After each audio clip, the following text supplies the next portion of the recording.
Dinda, Sakila, Gendis, Syauqi. Kami akan melaksanakan tugas wawancara. Mata pelajaran Bahasa Indonesia. Yuk ikuti kami.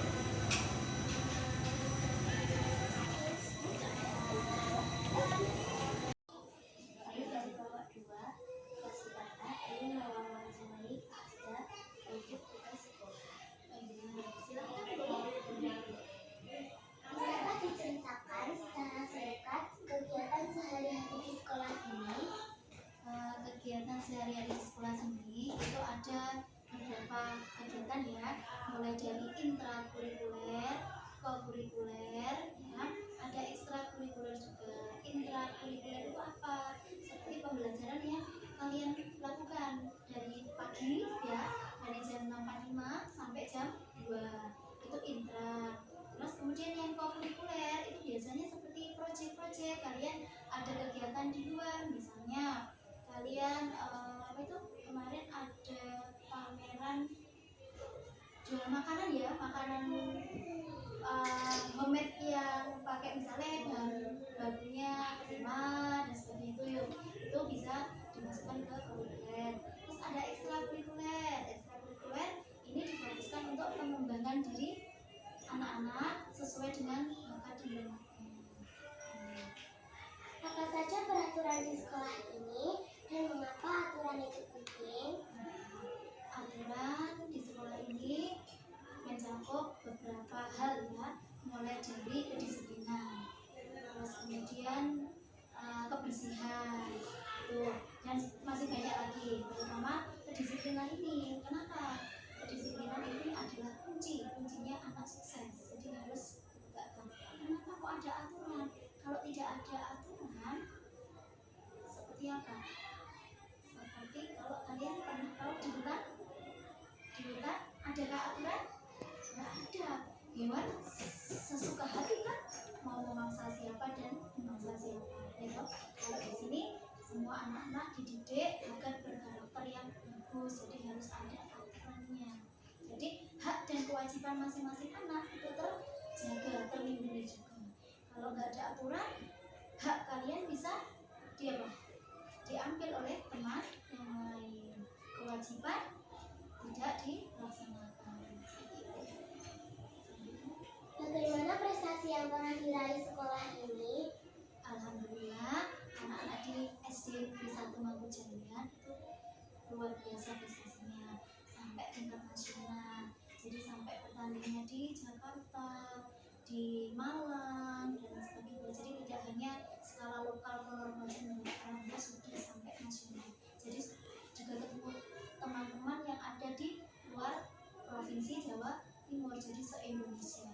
Ketemu sama teman-teman saling berkompetisi positif. Oke, selanjutnya Apa saja kegiatan ekstrakurikuler yang ada di sekolah ini? kegiatan ekstra di sini banyak sekali ya. Beberapa saja yang disebutkan Bu Asda. Ini ada ekstra yang fokus di akademik. Contohnya apa? Ekstra matematika, ya, ekstra IPA, terus kemudian ekstra IPS. Sekarang yang baru ini fokus di akademik. Kalau yang di non akademik, misalnya ada ekstra renang, ekstra pencak silat, ya kan? Terus ada lagi ekstra futsal, banyak sekali. Selanjutnya pertanyaan berikutnya, Apakah kegiatan ekstrakurikuler ini penting untuk siswa? sangat penting sekali. Kenapa? Karena anak itu kan memiliki kemampuan yang diberikan Allah, itu kan macam-macam. Ada yang bakatnya di akademik, ada yang di non akademik. Bagian yang di non akademik itu biasanya dikembangkan lewat ekstrakurikuler. Kenapa? Karena keterbatasan waktu. Kalau kita hanya mengandalkan waktu intra, itu anak belum bisa tergali dengan jauh untuk kemampuannya. Jadi untuk latihan kayak gitu, misalnya mau lomba lari maraton, coba kalau hanya mengandalkan jam PJOK cukup nggak kira-kira? Nggak cukup kan, masih butuh latihan banyak kan. Nah, itu di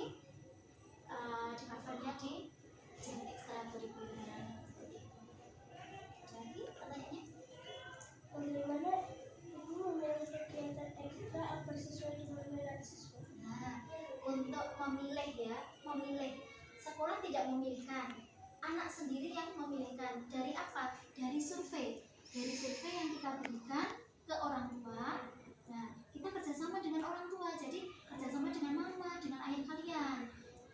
Nah, dari informasi dari ayah dan mama kalian yang setiap hari mendampingi kalian, kan lebih paham ya kalian bakatnya di mana, kalian jagonya di mana gitu. Nah, kita minta bantuan sama orang tua.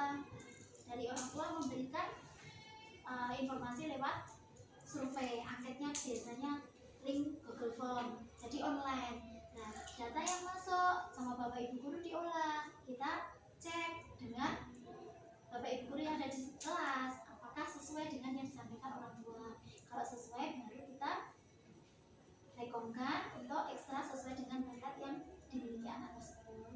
Misalnya anak ini ternyata bakatnya jago di olimpiade matematika. Nah, data dari bapak ibu guru menunjukkan bukti itu. Nah, orang tua ternyata juga menyampaikan seperti itu, berarti kan cocok kan data yang dari orang tua sama guru. Akhirnya kita bisa support anak tersebut untuk semakin menggali kemampuannya, pengembangannya untuk di ekstra matematika itu.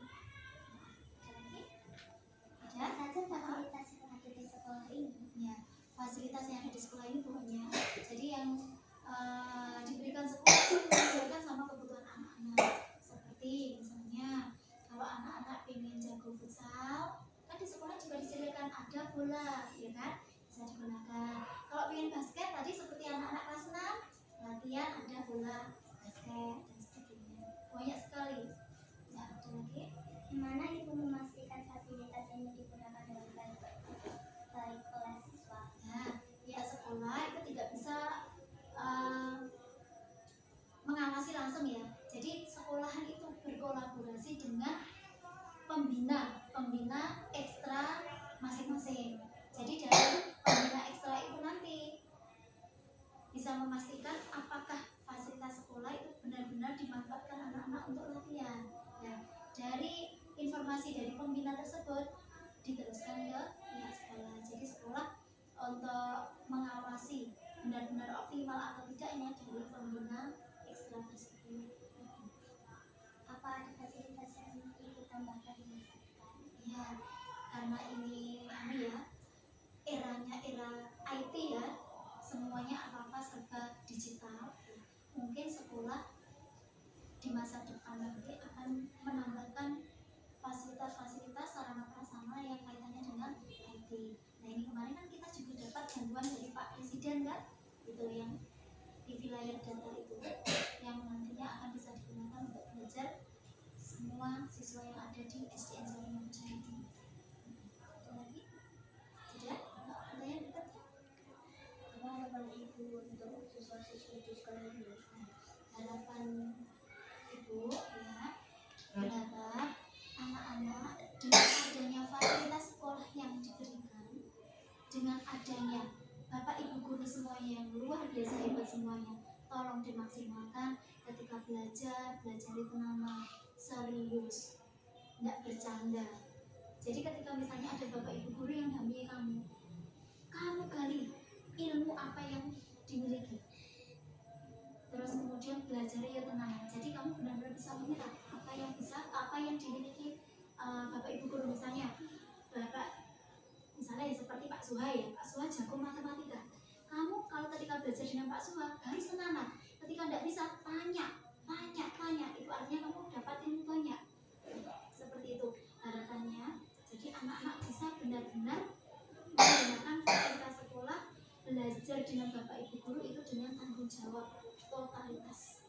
Harapannya agar kenapa potensi kamu yang belum tergali itu benar-benar tergali dan benar-benar berkembang ya.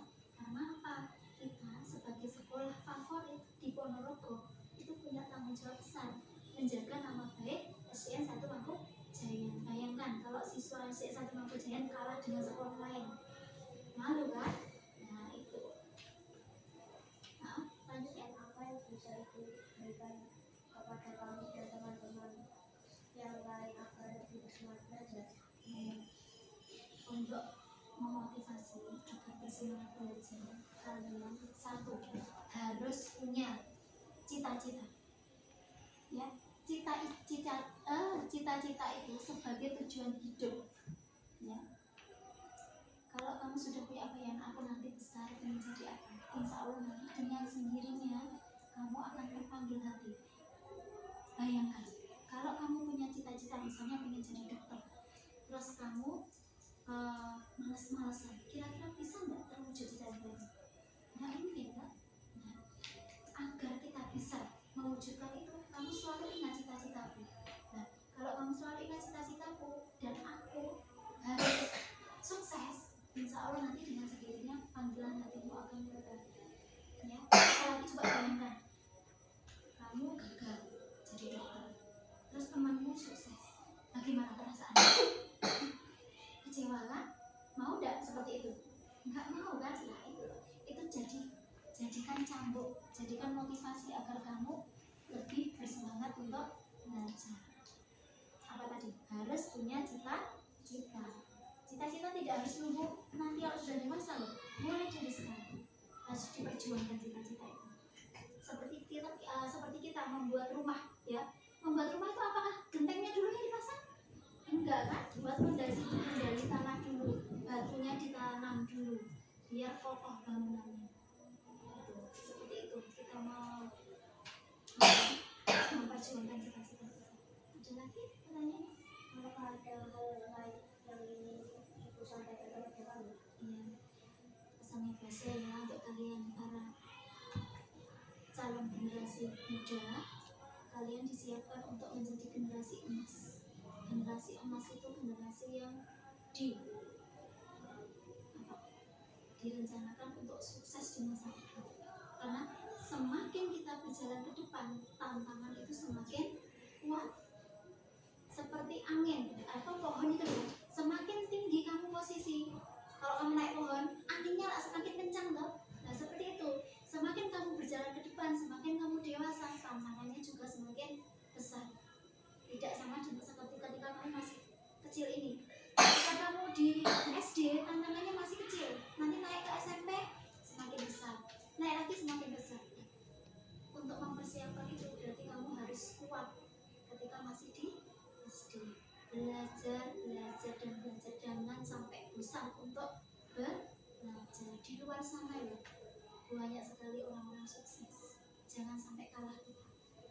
Itu pesannya Bu Asda. Ada lagi? Sudah? Terima kasih banyak Bu Asda atas informasi yang telah diberikan Bu Asda. Kami sudah banyak belajar dari wawancara. Sama-sama, Bu Asda juga sangat senang sekali bisa memberikan informasi, mungkin bisa menginspirasi kalian semuanya. Yang jelas Bu Asda berdoa kalian semuanya jadi anak yang sukses, anak yang soleh dan solehah, banggakan orang tua dengan nama harum kalian, dengan prestasi kalian, ya. Oke. Pagiku cerahku, matahari bersinar, ku